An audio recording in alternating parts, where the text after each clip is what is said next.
Oh, Star Wars! Such a powerful recognized brand. Now in the mud and remembered for all the wrong reasons. Thanks to the damage caused by people that should have never made any type of movies and series in the first place. I'm talking about you, the Acolytes. So, it is still a surprise for me that Disney is trying to push a new era of Star Wars projects, and even one of them wants to bring Rey back. Now, we are gonna be covering that entire thing of girl bosses in the future videos. However, in this case, that we do have another rape project on the way, I want to throw my hat at the what if arena and share with you a concept idea that could redeem Rey. So strap on and let me share with you the possible best-ish Star Wars sequel with Rey as a protagonist. Again. The movie should pick up a few years later, with Rey fully retired and living at Tatooine. She decided to take the name of Skywalker but decided that the world should be better off without her, since it doesn't require neither the Jedi or Sith. However, she occasionally saves the ones in need in the desert. What I'm picturing here is that Rey goes back to basics. She can use her powers in fear of being ratted out, and her lightsaber is being fixed constantly with spare parts. Her being a scrapper was one of her best qualities in the first new movie trilogy, so I'm bringing it back. Anyway, one day a spaceship arrives and she finds it's Finn riding it. Boyega was always do his big Star Wars moment, so fuck it, he's back too. Finn tells Rey that he's working now for the New Republic, led by Poe Dameron. They have been dismantling all Sith installments so Palpatine can return. However, they discovered a distress signal days ago, and after analyzing it, it showed the same force wave similar to Luke Skywalker. Finn offers Rey one last adventure and they both decide to go together. Meanwhile, a mysterious entity looks at the horizon and Rey leaving, so they get out of the planet too. On their way there, Finn tells Rey that while he is not Jedi, he has been training with his own lightsaber and offers to spar with her. Rey realizes that her powers weren't fully out due to her holding back, but she doesn't know the reason. This sets Finn defeating her pretty easily. Now, this has to happen so Rey can grow and realize something is wrong with her. They are two friends, they are sparring each other, they are testing each other, and they seem to discover a problem that they will tackle together. After they arrive into the station and begin inspecting it, they found is another of Palpatine's clone facilities. They decided to power through at the end and they actually found a capsule. Fearing it could be the Emperor again, Rey decides to destroy it, but Finn asks her to wait and unveil the information first. They discover that yes, it's a clone, but it's the clone of a young Luke Skywalker. That's right, baby, Luke is back. I'm truly picturing Sebastian Stan mixed into this because obvious reasons, so anyway, I digress. They decide to wake him up, and once he emerges from the clone bath, he seems to be a version right after defeating Darth Vader. Rey and Finn try to explain to him everything that has happened, and Luke is still mixed up and without any clear idea of what's happening, tries to tie all it up together. Nice plan! Until unknown forces surround the facility and begin attacking Rey and the others. Rey keeps having trouble with her powers. Luke discovers that he has a mental block in his brain. It's the Emperor, or at least some visions in his head, insulting and telling him he is not good enough. Due to this, he can't seem to access his Force abilities, so it's up to Finn and Rey to rescue him and get out safely. After pushing through the enemies, they manage to escape in time. They discovered that the group that was attacking them were space pirates led by Mara Jade, a contrabandist that received a nice bounty for capturing the invaluable clone of the legend Luke Skywalker.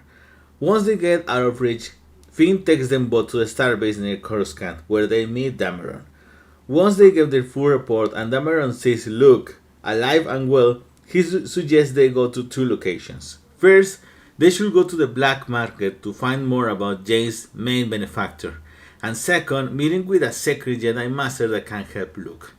Finn, Rey and Luke go to the black market first, where after some misadventures they meet with Caesar, the one that put on the bounty on Luke's head. He reveals them that since the Jedi and Sith no longer exist in the galaxy, the universe has gotten quite boring. So Caesar wants to buy Luke so he can get the Skywalker legacy for many centuries to come, and the galaxy gets excited again. After denying his offer, he sends his soldiers up to them.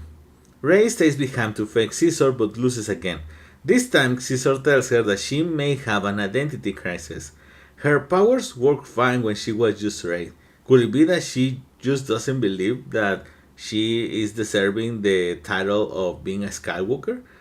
Rey escapes in time and Caesar sends Mara after them. Finn arrives at the second location where Luke meets a Jedi Master called Grogu. Luke reacts terrified, remembering as a PTSD experience what he went with Master Yoda. While Luke meditates with him, Finn and Rey talk and she finally accepts that she may not be a Skywalker. They are interrupted by Dajin, the Mandalorian, and tells Rey that he met Luke briefly and from what he knew, he may be very well welcome her to share the name. Mara returns to capture Luke once again while everyone else is distracted with her pirate attacks. Luke manages to break his mental blockers and defeats Mara, surprising her.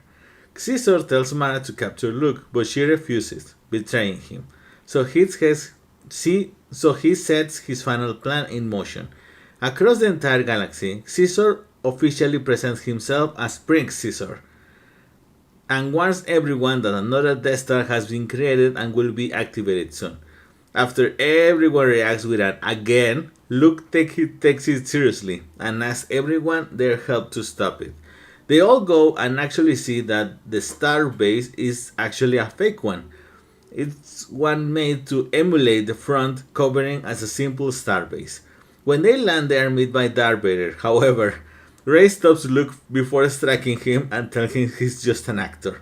Despite this, with special effects around commanded by Caesar, Vader seems defeated and Prince Caesar thanks Luke Skywalker for his exciting return to the galaxy. Luke realizes this is a trap and asks Rey and Finn to stop Caesar while he distracts the entire galaxy. Both manage to stop him and he thanks them for helping him restore entertainment to the galaxy. However, before they can stop him, a Sith Lord appears, protecting him. Caesar reveals to them that he is now the strongest being in the galaxy and things should be very interesting with the Sith now being incorporated, before fleeing. After deciding to believe in herself and that she only has to be Rey to be happy, she awakens her strength again and defeats the Sith Lord. A few days later, Mara turns herself into Dameron because it's the only way Luke would accept going out with her. In the end, Rey stays with Finn to teach others how to fight the Jedi way, while Luke decides to travel the galaxy on his own and see everything he missed out.